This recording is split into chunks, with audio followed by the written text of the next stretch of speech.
madaxweynaha dalkan jamhuuriyadda Soomaaliland iyo waftigiisu intii ay socdaalka ku joogeen magaalada Berbera sidoo kale waxa uu dhagax dhigay laab u yeelan doono qaranka dalkan jamhuuriyadda Soomaaliland ama shaybaar lagu eegi doono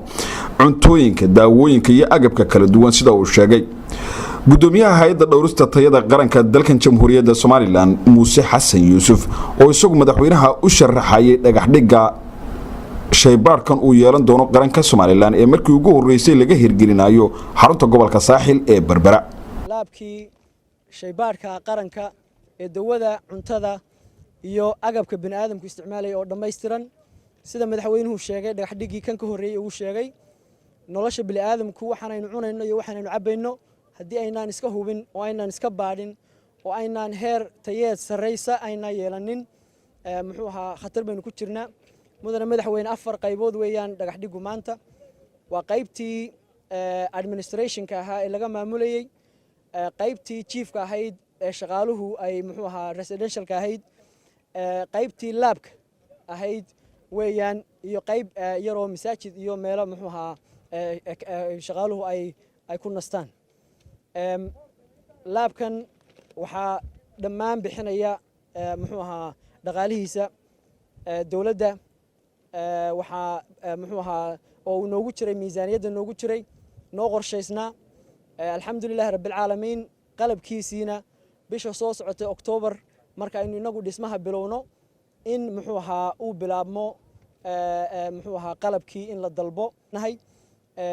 waxaanu rajaynaynaa insha Allah wiiga soo socda waanu u gudbinay guddida qandaraasku inay baahiyaan in si dhaqso ah loo bilaabo dhismihii laabka qaranka shaybaarka qaranka oo run ahaantii aan u aragno halkan inay munaasib tahay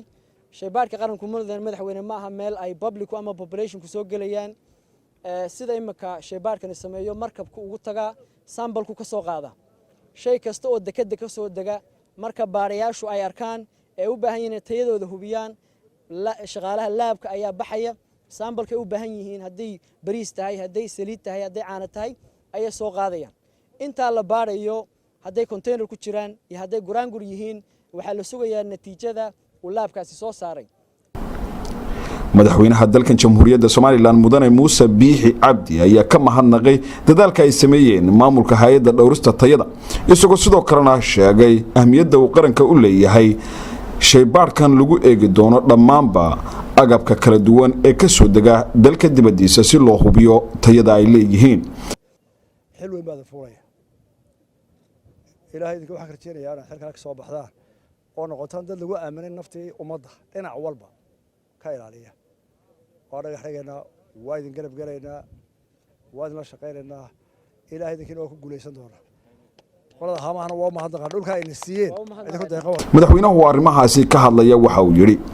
madaxweynaha dalkan jamhuuriyadda Soomaaliland intii uu ku sugnaa magaalada Berbera waxa uu kormeer ku maray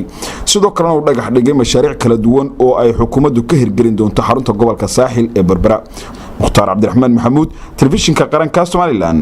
Berbera.